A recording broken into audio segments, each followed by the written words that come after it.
नमस्कार विद्यार्थी मित्रों, प्रवीण अकॅडमीमध्ये आपल्या सर्वांचे मनपूर्वक स्वागत। मी आहे प्राध्यापक गणपत उघडे। विद्यार्थी मित्रों, स्पर्धा परीक्षेच्या संदर्भात तुम्हाला कोणतीही माहिती हवी असल्यास अथवा कोणत्याही प्रकारच्या शंका असल्यास तुम्ही आम्हाला या क्रमांकावरती संपर्क साधू शकता। विद्यार्थी मित्रों, आपल्या या स्पर्धा परीक्षा मार्गदर्शन केंद्रामध्ये MPSC, UPSC, ग्रुप सी असेल, बँकिंग असेल, अगदी शिपाई पदापासून जिल्हा अधिकारी पदापर्यंत ऑनलाइन ऑफलाइन मार्गदर्शन केले जाते। विद्यार्थी मित्रों, तुम्हाला कल्पना आहे की कोणतीही स्पर्धा परीक्षा म्हटलं की मग त्यामध्ये MPSC राज्य सेवा मुख्य परीक्षा असेल, PSI, STI, ASO मुख्य परीक्षा असेल, सरळ सेवा, लिपिक, तलाठी, पोलीस भरती, ग्रामसेवक, महिला बाल विकास, अगदी सर्वच प्रकारच्या स्पर्धा परीक्षेला मराठी व्याकरण हा निर्णायक विषय आहे।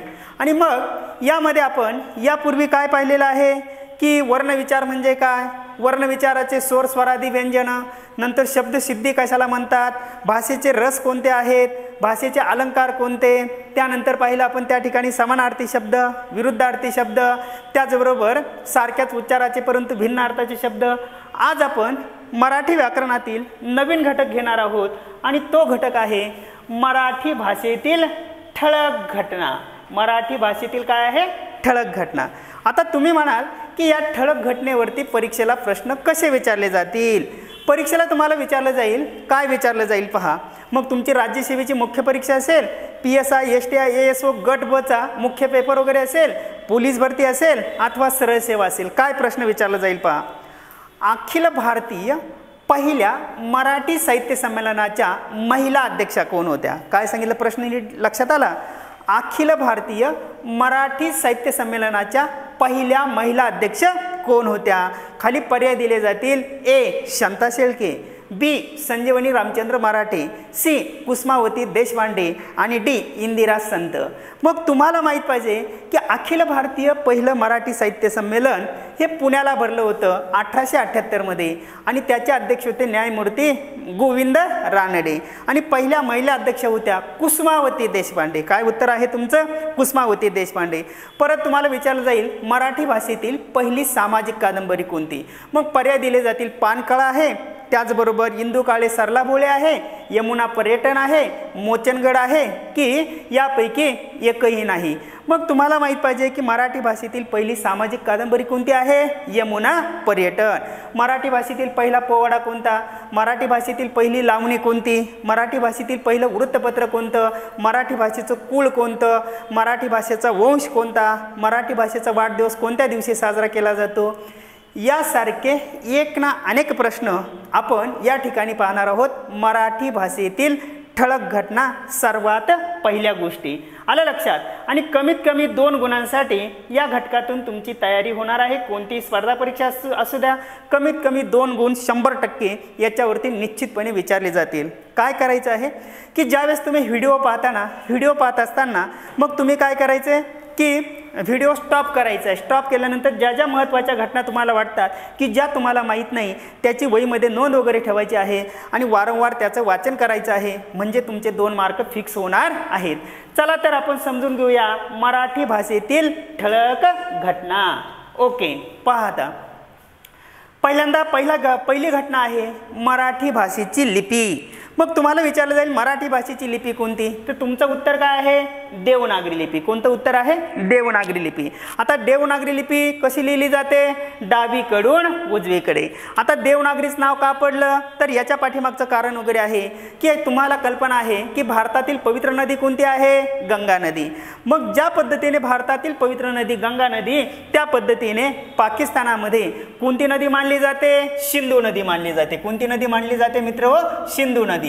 आणि मग ही जी काही सिंधू नदी वगैरे आहे, सिंधू नदी, तर या सिंधू नदीच्या पूर्व खोऱ्यामध्ये आर्य लोक राहत होते। पूर्व खोऱ्यामध्ये कोणते लोक राहत होते? आर्य लोक। आणि पश्चिम जे काही खोरं वगैरे आहे तिथं कोणते लोक राहत होते? इराणी लोक राहत होते। कोणते लोक? इराणी लोक राहत होते। मग पूर्व खोऱ्यामध्ये हे जे काय आर्य लोक वगैरे होते, तर या आर्य लोकांकडे मग तुम्हाला कल्पना आहे 4 वेद, 108 उपनिषद असतील, 64 कला असतील, 18 पुराणं असतील, त्यावेळेच्या तुमच्या 14 भाषा वगैरे असतील, होम हवन असेल, मंत्रपठण असेल, ही सगळी मक्तेदारी कोणाची होती? आर्य लोकांची होती. आणि म्हणून हे आर्य लोक स्वतःला काय समजत होते? देव समजत होते. काय समजत होते? देव समजत होते. आणि त्यांची राहण्याची एक नगर रचना होती. नगर रचना जसं हिंदू संस्कृतीमध्ये आपण पाहतो की मोहेंजोदडो, हडप्पा वगैरे ह्या ज्या काही प्राचीन उत्खननामध्ये सापडलेले औषध वगैरे आहे, त्यांची अवशेषांची विशिष्ट रचना वगैरे होती. आणि मग तशाच पद्धतीनं हे लोक नगरामध्ये राहत होते. कुठे राहत होते? नगरामध्ये राहत होते. मग पहा बरं का मी काय सांगतो, मंत्रपठण, होम हवन ही सगळी मक्तेदारी आर्य लोकांची होती. म्हणून स्वतःला ते काय समजत होते? देव समजत होते. मग स्वतःला देव समजणाऱ्या आणि नगरामध्ये राहणाऱ्या लोकांची जी लिपी आहे, त्या लिपीला त्यांनी नाव काय दिलं? देवनागरी लिपी. आर्य लोकांची भाषा कोणती होती? संस्कृत वगैरे होती. कोणती होती? संस्कृत होती.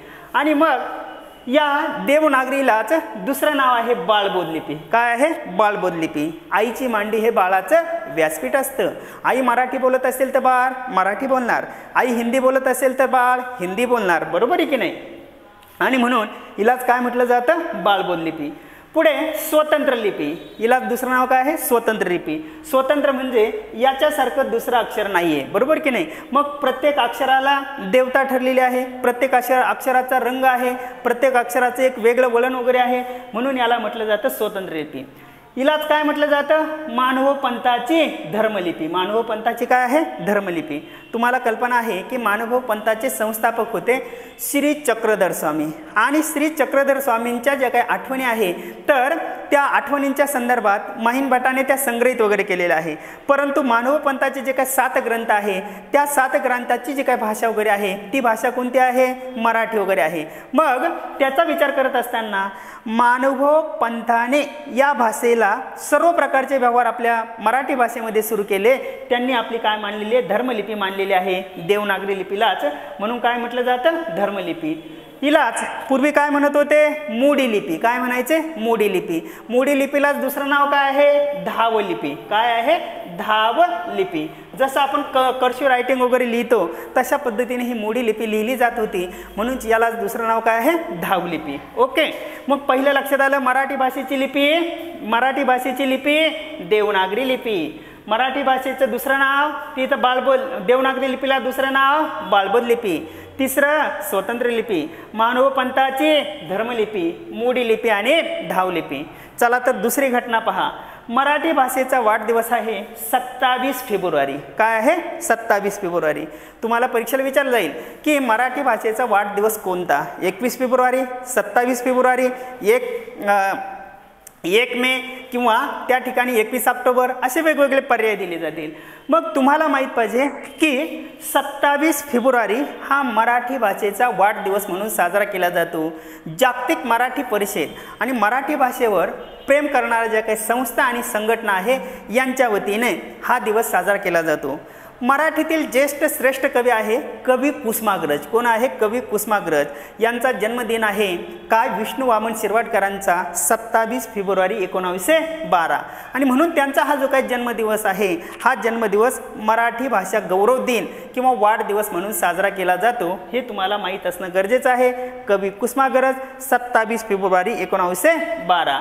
त्यानंतर तिसरा आहे मराठी भाषेचे पाणिनी. मराठी भाषेचे पाणिनी. पाणिनी ही काय आहे? उपाधी वगैरे आहे. जसं राजर्षी, बालकवी, तशा पद्धतीने मराठी भाषेचे पाणिनी कोण आहे? दादोबा पांडुरंग तरखडकर. दादोबा पांडुरंग तरखडकर. आता पाणिनीचा संदर्भ का घेतला? जसं भारतामध्ये नालंदा विद्यापीठ आहे, त्याचबरोबर काशी विश्वेश्वर, तशा पद्धतीने पाकिस्तानामध्ये तक्षशिला विद्यापीठ होतं. 11वं शतक बरं का, 11वं शतक.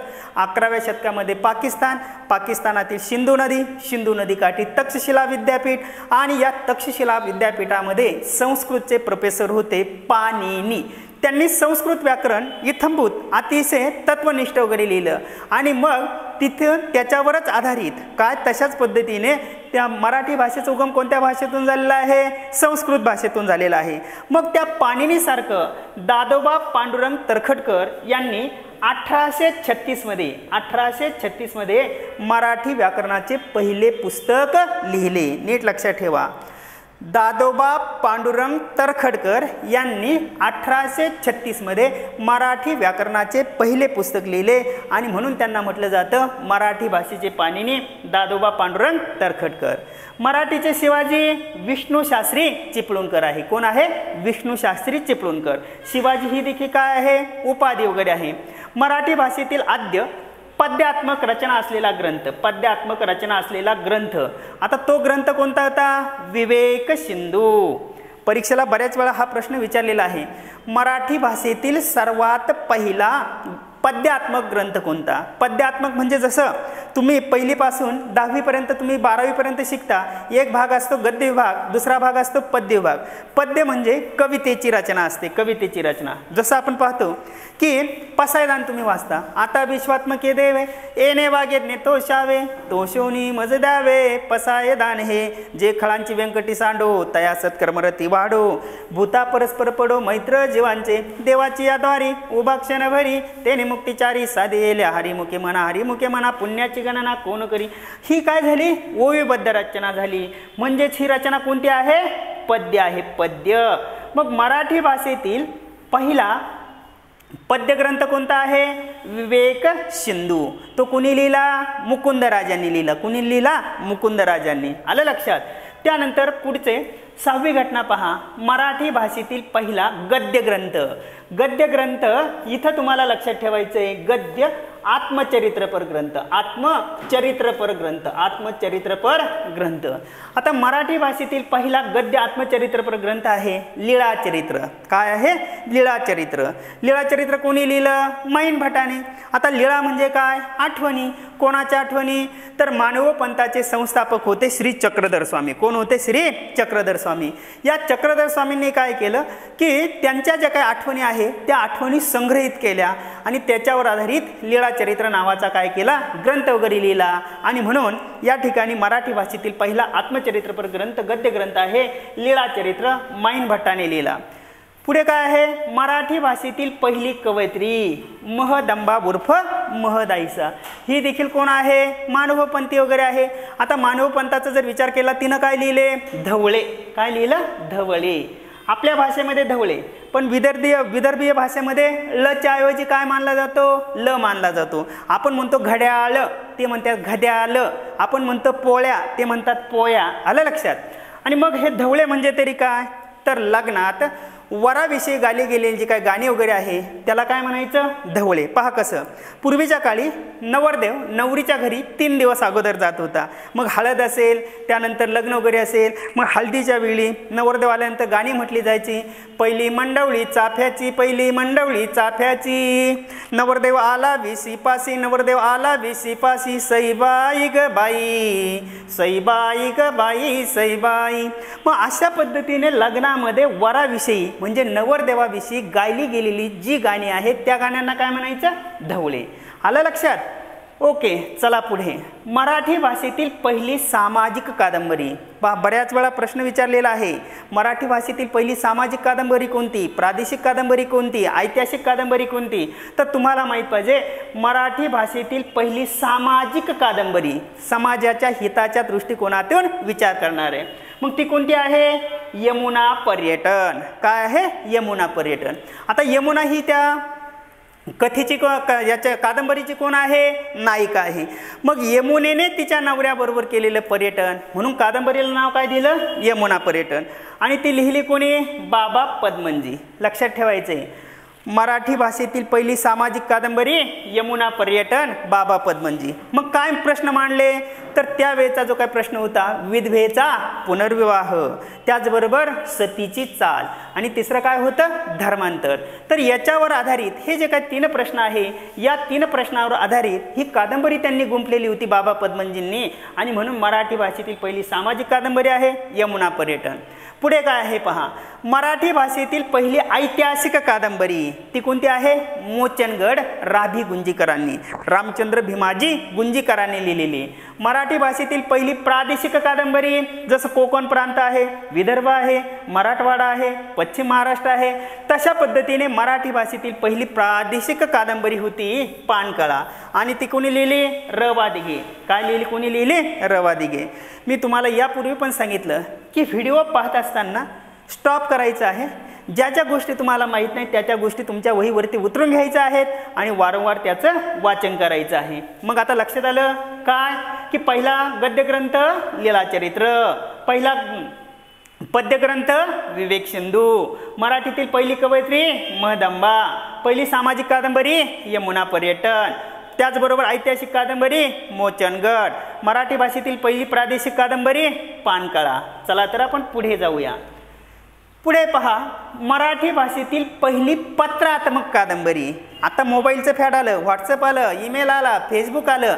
आमच्या वेळेस मात्र काय केली जात होती? मोठमोठे पत्र लिहिली जात होती, आमच्या फायली तयार होत होत्या. आणि मग त्यावेळेस स्त्रीनं फक्त चूल आणि मूल पाहायचं, बाकीच्या गोष्टीकडे लक्ष द्यायचं नाही, अशी प्रथा वगैरे होती. पण इंदू काळे आणि सरला भोळे या दोन मुलींनी घरच्यांचा विरोध पत्करून शिक्षणासाठी त्या बाहेर पडल्या. बाहेर पडल्यानंतर एकमेकींचं मन जपण्यासाठी, सांत्वन करण्यासाठी इंदू काळे पत्र कोणाला लिहायची? सरला भोळेला. आणि सरला भोळे उत्तर कोणाला द्यायची? इंदू काळेला. अशा पद्धतीने 61 पत्रांवर आधारित, नीट लक्षात ठेवा, 61 पत्रांवर आधारित जी कादंबरी लिहिली गेली त्या कादंबरीचं नाव आहे इंदू काळे सरला भोळे, मराठी भाषेतील पहिली पत्रात्मक कादंबरी. कोणती आहे? पत्रात्मक. त्यानंतर पुढे आहे मराठी भाषेतील पहिली कथा, काळ तर मोठा कठीण आला, कृष्णराव भालेकर. बळीराजाची कथा तुम्हाला माहीत आहे. कधी अतिवर्षण होतं, कधी अवर्षण होतं आणि एक प्रकारचा शेती हा जुगार मानला जातो. आणि म्हणून त्याच्यावर आधारित मराठी भाषेतील पहिली कथा काळ तर मोठा कठीण आला, कृष्णराव भालेकर. मराठीचे बजरंग, मराठीचे बजरंग पु ल देशपांडे, पुरुषोत्तम लक्ष्मण देशपांडे. मराठीची निसर्गकन्या आहे बहिणाबाई चौधरी, बहिणाबाई चौधरी. अशिक्षित स्त्री, परंतु जीवनाचं तत्वज्ञान तिने आपल्या छोट्या छोट्या 4-4 ओळीमधून मांडलेलं आहे. बहिणाबाई चौधरी ही विदर्भामध्ये एक अस्सल अशा पद्धतीचं रत्न वगैरे होऊन गेलं. तुम्हाला कल्पना आहे त्यांच्या ओव्या, कदाचित तुम्हाला माहीत पण असते. अरे संसार संसार जसा तवा चुलावर, आधी हाताला चटके तेव्हा मिळते भाकर. अरे खोप्यामध्ये खोपा सुगरणीचा चांगला, एका पिलासाठी तिने झोका झाडाले टांगला. मन वडाय वडाय उभ्या पिकातल ढोर, किती हाकला हाकला फिर येत पिकावर. मन जहरी जहरी याच न्यार रे तंतर, अरे विंचू साप बरा त्याले उतारे मंतर. मन केवड केवड जसा खाकसाचा दाणा, मन केवड केवड अभयातही मायेना. अशा पद्धतीच्या अप्रतिम सुंदर सुंदर रचना कोणी केलेल्या आहे? बहिणाबाई चौधरी यांनी. आणि मग सोपानदेव चौधरी यांनी त्यांचं जे काही वाङ्मय साहित्य वगैरे होतं ते साहित्य सर्वसामान्य माणसापर्यंत पोहोचवलेलं आहे. ओके, चला पुढे. आधुनिक मराठी कवितेचे जनक आहे कवी केशवसूत, कवी केशवसूत कृष्णाजी केशव दामले. आधुनिक मराठी कविता बरं का. पुढे मराठी नवकाव्याचे जनक बासी मर्ढेकर, बाळ सीताराम मर्ढेकर. नवकाव्य म्हणजे तरी काय? मुक्त छंदामधल्या कविता, यमक ज्याला म्हटलं जातं, यमक जुळवला जातो. पहा, मला त्यांची एक कविता आठवते, बालपणची आम्हाला होती ती. पहा की त्यांना एक सुंदर गरोदर सुंदर स्त्री गॅलरीमध्ये दिसली, केस विंचरत वगैरे होती, त्यांनी कविता वगैरे केली. पहा कशी. न्हालेल्या जणू गर्भवतीच्या सोजबळ मोहकतेने बंदर, मुंबापुरीचे उजळीत येई मघामधली प्रभात सुंदर. सचेतनांचा हुरूप शीतल, अचेतनांचा वाच कोवळा, हवेत जाती मिसळून दोन्ही पितात सारे गोड हिवाळा. डोकी अलगद घरे उचलती काळोखाच्या उशीवरून, पिवळे हांडे भरुनी गवळी कावडणी ती मान मोडुनी. अशा प्रकारच्या रचना. आणि म्हणून त्यांना मराठी नवकाव्याचे जनक असे म्हणतात. मराठीतील सौंदर्यवादी भावकवी बाभ बोरकर. काय? बाभ बोरकर. मराठीतील पहिले संत कवी आहेत संत नामदेव. कोण आहेत? संत कवी म्हटलेलं आहे. तुम्हाला माहीत आहे वारकरी संप्रदायाची पायाभरणी कोणी केली? ज्ञानदेवांनी केली. ज्ञानदेव रचिला पाया तुका झालाशे कळस. आणि ही भागवत धर्माची पताका पंजाबपर्यंत फडकवण्याचं काम, गुरु ग्रंथ साहेबमध्ये पोचवण्याचं काम त्याच्या संत नामदेवांच्या रचना गुरु ग्रंथ साहेबमध्ये आहे. घुमान या ठिकाणी यापूर्वी अखिल भारतीय मराठी साहित्य संमेलन देखील भरलेलं होतं आणि म्हणून मराठी भाषेतील पहिले संत कवी आहेत संत नामदेव. मराठी भाषेतील पहिले पंत कवी श्रीधर पंत. कोणते आहे? पंत. पंत म्हणजे ज्यावेळेस बामणी कालखंड वगैरे होता, पंतोजी याला म्हणतो की ज्यांनी समाजावरती एक वर्चस्व मिळवलेलं होतं. मग लिखाण असेल, वाचन असेल, सगळ्याच प्रकारे म्हणजे संतांनी जे जे सांगितलं त्याच्यावरती समीक्षण, निरीक्षण आणि परीक्षण ज्यांनी केलं तो पंत कालखंड. ते कोण होते? श्रीधर पंत. मराठीतील तंतकवी आहे होनाजी बाळा. होनाजी आणि होनाजी संभाजी शिलारखाने आणि बाळा नांदगावकर हे दोघं जण कोण होते? मित्र वगैरे होते. आता काय होतं पहा की सर्वसामान्य माणसाला जर प्रबोधन करायचं असेल तर साध्या पद्धतीने प्रबोधन केल्यानंतर ते त्याच्या लक्षात येत नव्हतं. आणि तेच जर करमणुकीच्या मनोरंजनाच्या माध्यमातून केलं मग ढोलकी आली, तुंतुन आलं, त्याचबरोबर डमरू आलं, त्यानंतर डप वगैरे आला आणि मग त्याच्या संगीताच्या बारीवरती तुम्हाला कल्पना आहे की पेशवाईचा कालखंड. पेशवाई कालखंडामध्ये पोवाडा आला, लावणी आली आणि त्या माध्यमातून लोकांपर्यंत हे वाङ्मय किंवा प्रबोधन पोचवलं जात होतं. कसं पहा, अरे बिकट वाट वै वाट नसावी, धोपट मार्गा सोडू नको अरे बिकट वाट वै वाट नसावी, धोपट मार्गा सोडू नको, शाण्याची ती बरी कुशामत, मूर्खाची ती मैत्री नको, जी जी रजी.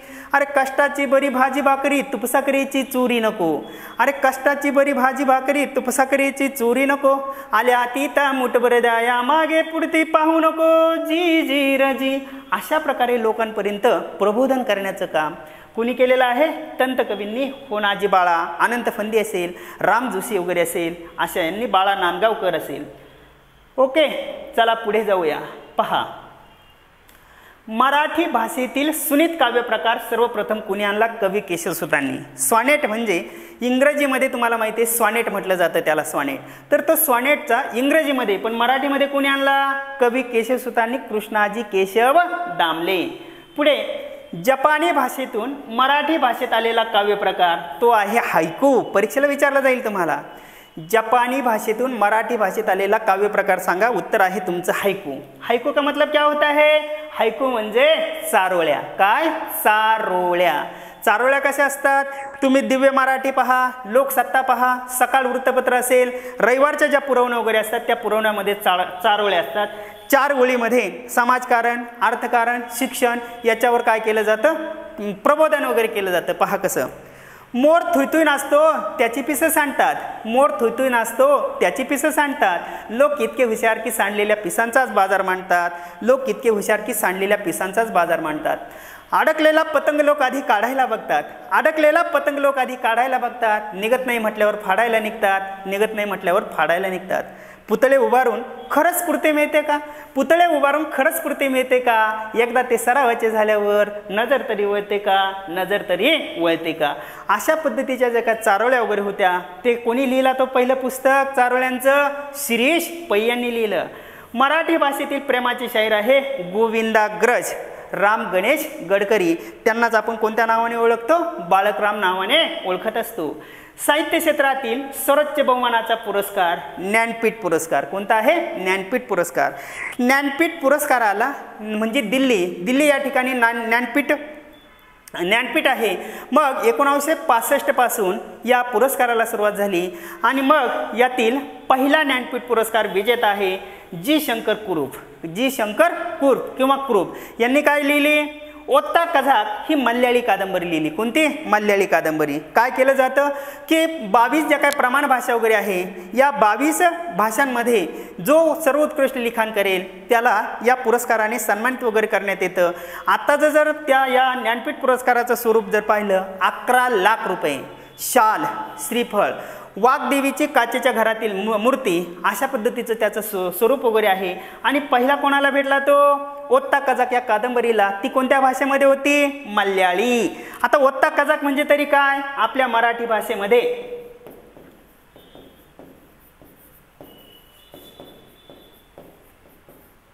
काय शब्द लिहिला? वेळूची बासरी. काय लिहिला? वेळूची बासरी. मग लक्षात ठेवायचे, सुनीत काव्य प्रकार कोणी आणला? कवी केशवसुतांनी. जपानी भाषेतून मराठी भाषेत आलेला काव्य प्रकार हायकू. प्रेमाचे शाहीर गोविंदाग्रज. साहित्य क्षेत्रातील सर्वोच्च बहुमानाचा पुरस्कार ज्ञानपीठ पुरस्कार. पहिली ज्ञानपीठ पुरस्कार कोणाला भेटला? जी शंकर कुरूप. ओत्ता कझाक मल्याळी कादंबरी वेळूची बासरी. पुढे काय आहे पहा. ज्ञानपीठ पुरस्कार मिळवणारी पहिली महाराष्ट्रीयन व्यक्ती. ज्ञानपीठ पुरस्कार मिळवणारी पहिली महाराष्ट्रीयन व्यक्ती होती वि स खांडेकर. वि स खांडेकरांच्या अप्रतिम कादंबरी आहे. अमृतवेल वाचा तुम्ही, यह्याती वाचा, त्यानंतर दोन ध्रुव वगैरे असेल, खूप अप्रतिम कादंबरी. आता या खांडेकरांची ही जी काही यह्याती कादंबरी आहे, मी देखील दोनदा चिंदा वाचली. देवयानी असेल, शर्मिष्ठी असेल, तो राजा वगैरे असेल, कच वगैरे असेल, अप्रतिम त्याच्यामध्ये म्हणजे शब्द सौंदर्य वगैरे आहे. ते खूपच अप्रतिम अशा पद्धतीची कादंबरी आहे. तर पहिला ज्ञानपीठ पुरस्कार मिळवणारी पहिली महाराष्ट्रीयन व्यक्ती आहे वि स खांडेकर, विष्णू सखाराम खांडेकर. 1974 मध्ये कादंबरी होती ययाती. दुसरा ज्ञानपीठ पुरस्कार मराठी साहित्यामध्ये कवी कुसुमाग्रजांना भेटला. कविता संग्रह होता विशाखा नावाचा. कोणता? विशाखा. विशाखामध्ये तुम्हाला माहित आहे की वेगवेगळ्या प्रकारच्या कविता. तुमचे आमचे फेमस कोणते आहे? कणा. काय? कणा. ओळखलत का सर मला पावसात आला कुणी, ओळखलत का सर मला पावसात आला कुणी, कपडे होते करदमलेले केसावरती पाणी, कपडे होते करदमलेले केसावरती पाणी. क्षणभर बसला नंतर हसला बोलला वरती पाहून, क्षणभर बसला नंतर हसला बोलला वरती पाहून, गंगामाई पाहुणी आली गेली घरट्यात राहून, गंगामाई पाहुणी आली गेली घरट्यात राहून. माहेर वसीन पोरीसारखी चार भिंतीत नाचली, माहेर वसीन पोरीसारखी चार भिंतीत नाचली, मोकळ्या हाती जाईल कशी बायको मात्र वाचली, मोकळ्या हाती जाईल कशी बायको मात्र वाचली. भिंत खचली चूल विजली होते नव्हते नेले, भिंत खचली चूल विजली होते नव्हते नेले, प्रसाद म्हणून पापण्यांमध्ये पाणी थोडे ठेवले, प्रसाद म्हणून पापण्यांमध्ये पाणी थोडे ठेवले. कारभारीला घेऊन संगे सर आता लढतो आहे, कारभारीला घेऊन संगे सर आता लढतो आहे, पडकी भिंत बांधतो आहे चिखलगाळ काढतो आहे, पडकी भिंत बांधतो आहे चिखलगाळ काढतो आहे. खिशाकडे हात जाताच हसत हसत उठला, खिशाकडे हात जाताच हसत हसत उठला, पैसे नको सर जरा एकटेपणा वाटला, पैसे नको सर जरा एकटेपणा वाटला. मोडून पडला संसार तरी मोडला नाही कणा, मोडून पडला संसार तरी मोडला नाही कणा, पाठीवरती हात ठेवून नुसतं लढ म्हणा, पाठीवरती हात ठेवून नुसतं लढ म्हणा. अशा पद्धतीच्या गाजलेल्या ज्या काही कविता आहेत, जमीन आणि आगगाडी असेल, गरजा जे जे कार क्रांतीचा असेल, विशाखा नावाचा काव्यसंग्रह प्रसिद्ध आहे. तिसरा ज्ञानपीठ पुरस्कार विंदा करंदीकरांना अष्टदर्शन या काव्यसंग्रहाबद्दल भेटलेला आहे 2003 मध्ये. देणाऱ्याने देत जावे, घेणाऱ्याने घेत जावे, घेता घेता एक दिवस देणाऱ्याचे हात घ्यावे. देणाऱ्याने देत जावे, घेणाऱ्याने घेत जावे, घेता घेता एक दिवस देणाऱ्याचे हात घ्यावे, देणाऱ्याचे हात घ्यावे. हिरव्या पिवळ्या माळावरून हिरवी पिवळी शाल घ्यावी, सह्याद्रीच्या कड्याकडून छातीसारखी ढाल घ्यावी, छातीसारखी ढाल घ्यावी. अशा पद्धतीने विनायक दामोदर करंदीकर अष्टदर्शनी काव्यसंग्रहाबद्दल. चौथा ज्ञानपीठ पुरस्कार भालचंद्र नेमाडे 2014, हिंदू जगण्याची एक समृद्ध आडगळ. मराठी चित्रपटसृष्टीचे जनक आहे दादासाहेब फाळके, धोंडीराज गोविंद फाळके. आणि शेवटी मराठी चित्रपट नगरी आहे. तुम्हाला विचारलं जाईल, यापूर्वी परीक्षेला प्रश्न विचारला होता, मराठी चित्रपट नगरी कोणत्या शहराला म्हणतात? पुणे, मुंबई, नागपूर, कोल्हापूर. तुमचं उत्तर आहे कोल्हापूर. कोल्हापूर संस्थानाचे संस्थानिक होते राजर्षी छत्रपती शाहू महाराज, आणि शाहू महाराजांनी कलेला आश्रय वगैरे दिला आणि म्हणून चित्रपट नगरी मानली जाते कोल्हापूर. मित्र हो, आत्ता फक्त आपण 30च घटना पाहिल्या आहे. मराठी साहित्यातील ठळक घटना भाग 1, 30 घटना पाहिलेल्या आहेत. पुढच्या भागामध्ये दुसऱ्या घटना आपण घेऊन येणार आहोत. धन्यवाद मित्र हो, ऐकत रहा. काही शंका असल्यास तुम्ही मला कमेंटमध्ये विचारा. थँक्स.